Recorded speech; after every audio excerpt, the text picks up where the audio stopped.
pointed out today a 1 mile radius containment area in the city of New York, in the city of New Rochelle in New York, 20 miles north of our studio. I said this could be anywhere going to the commercial break, not to alarm people, but to say that there's nothing unique about, that we know of, New Rochelle.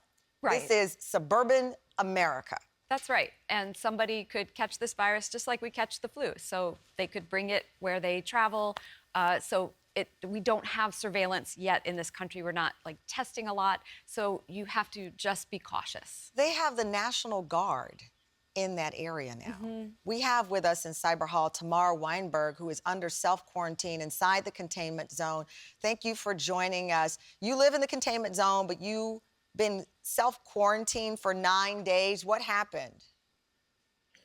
So I was at the synagogue where somebody had tested positive, and as a result, our entire community decided to self-quarantine. So you were working from home, or do you always work from home? Are you in school? I always work from home. The dynamic is a little different now that my kids are also at home with me. So you've self-quarantined your children too? They have also been exposed to the positive case, so we are all, as a family of 6, at home. When you say exposed to the positive case, the person who tested positive, what was your exposure like? We were in the same building. And that counts now as exposure to that person. There wasn't though physical contact one-on-one? No physical contact one-on-one. But it was enough to draw concern from you. So, one of the things is being prepared for something like this. You've got children in the home. If you go into a grocery store anywhere, you're not going to find hand sanitizer. You're not going to find any disinfectants, anything like that. How prepared were you, though, just naturally? Did you have enough stuff in your home, enough things in your home before you self-quarantined? Thankfully, we have enough supplies, but I will say that we were not prepared for this. We were not buying things in advance to prepare for this particular experience that we're in now.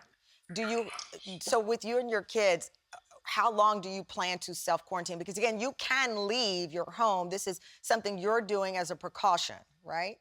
No, we're not supposed to. We've been advised by the health department to stay home, and therefore we haven't left our homes in a week. How long do you have to stay there? Until Sunday. Until Sunday. That's when you're clear. Are you going to refrain from going to large gatherings? Will you go back to the synagogue? Will you keep the kids out of school? How are you going to move forward after the weekend? Well, we have been advised as a community right now and from the government that we should not have large gatherings. So we're not going to be going to any of these large congregations.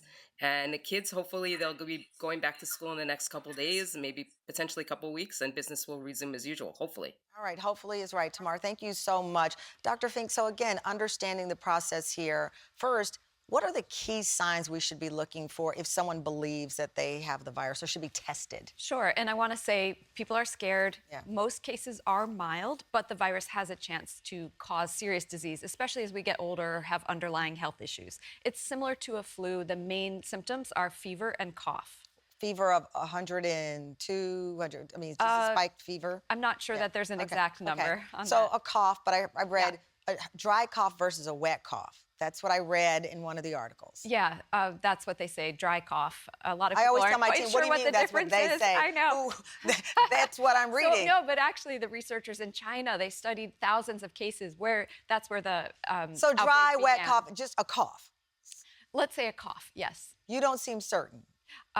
I've heard dry cough. I've read dry cough. Isn't that a part of the problem, though? Because here you are, you're this brilliant writer, you've studied pandemic, and there are questions even down to what you should be looking for symptom-wise, that kind of wiggle room. Well, this is a new virus, but the point is it causes symptoms that are very similar to any kind of virus. And the whole reason we want, and that all these extraordinary measures are taking place, is just because we don't want another flu on top of the flu that we already have. And this one is more serious. It can, and the other thing is none of us have immunity to it, so we could all catch it. Can and we you don't want catch to it again? overburden our health system. If you get it, can you get it again?